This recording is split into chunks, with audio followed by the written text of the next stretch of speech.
To change display duration of the volume controller in Samsung Galaxy S23 Ultra, swipe down the top of the screen and then tap setting icon. Scroll down the screen to find accessibility. Tap accessibility and then tap advanced setting. Under notification section, tap time to take action and then select the desired delay you like to use. As the example, we will select 10 seconds.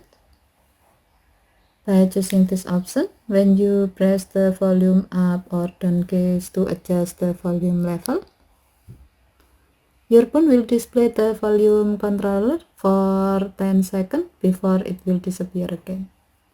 Okay, thank you for watching. Have a nice day.